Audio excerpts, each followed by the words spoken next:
Good morning, friends. This week, the New South Wales Government announced further details on the roadmap for easing of restrictions that have been in place since June. I'm sure many of us have felt a great sense of relief and hope for what we might enjoy in the coming months ahead. Our staff team has been carefully following the situation. We've been planning for a return to physical gatherings of church, and we've been speaking about this as a parish council and in individual conversations with people. I want to speak to you for a few minutes about the opportunities and the challenges we face as a community, and then explain what our plans are for the coming weeks. Over the past 18 months, I suspect we've never recognised just how important it is for us to meet together physically. And while Zoom and Church Online have been a great blessing, they're no substitute for meeting face to face. The most significant ways that we grow as Jesus-shaped people are by living alongside one another, serving one another, and learning the practices of showing love and grace to one another. And therefore, we're really excited for the opportunity to meet together in person in this next stage of our church life.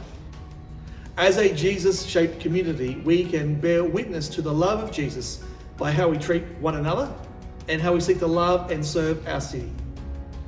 However, there are also some challenges. Our world is in great conflict at the moment. More than ever, there are strong and significant different views on vaccinations, lockdowns, and the easing of restrictions. This will be a difficult time for every community, every business, every family to navigate a broad spectrum of opinion. And it will no doubt be a challenge for our church community.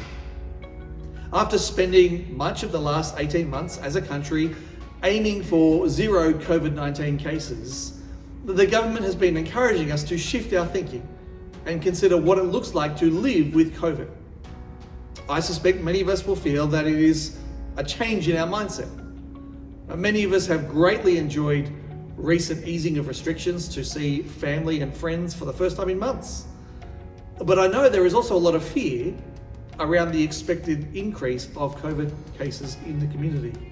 And of course, a much greater likelihood that many of us will probably catch the virus at some point. The government has been making decisions around ensuring our health system is not overwhelmed with COVID patients. And so vaccination has been a key strategy in navigating a manageable way forward. Many people I speak to are feeling the tension between wanting our freedoms restored to live well in society and assessing our health risk by choosing not to go to certain places. As a church here, we are being guided by the government and health advice on when is an appropriate time to return to physical church gatherings. In our church family, there will be some who may feel we are going to open too soon. And there will be others who are perhaps a little frustrated that we have not been allowed to open sooner than we are. There will be those who have great concerns about their physical health or the health of their loved ones. And there will be those who feel strongly about the right for Christians to gather as a church community. And I think many of us will feel that tension between our physical and spiritual health to different degrees.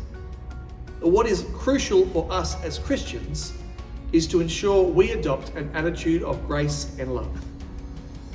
Jesus said in John 13, "By this, everyone will know that you are my disciples, if you love one another." Friends, it is okay if we disagree with one another on these matters. What is vital is that we love one another, that we do not judge those who believe differently from us as having impure motives, that we respect the right to disagree, and that we appreciate that our individual circumstances and reasons for our point of view will differ. Friends, it is okay to disagree with one another, but we must love one another.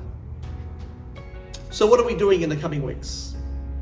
Well, our approach is in line with the government-published roadmap. There are a number of questions that we do not yet have clear answers for, and so some of these plans may change, but this is what we are expecting to see. Our first Sunday back in the building will be on the 17th of October. That's just 2 weeks away. All three of our congregations, 8 a.m., 10 a.m. and 1 p.m, will return together on that day. You will only be permitted to attend if you are fully vaccinated. But once New South Wales reaches 80% fully vaccinated, then we will be open to everyone, and we expect this will be about 2 weeks later. We are aware that we are in a privileged position to open a little earlier to all people than much of society, and we are keen to ensure that we do so in a safe way. We will have our COVID safety plan in place, which includes wearing masks and no singing, and our cleaning of the building after each service. There will be a few changes to how you enter the building and register with a QR code. And from the 1st of December, we will be allowed to sing. Praise God for that. Tomorrow, on Monday, we're going to be sending out an email with a brief survey where you can indicate to us your intentions on returning to physical gatherings. That will help us greatly as we plan over the next 2 weeks.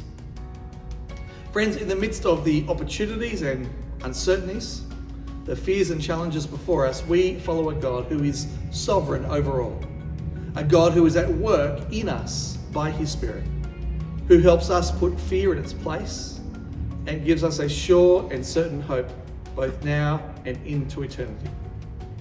And so I look forward to seeing you again for the glory of Jesus and for the joy of us all.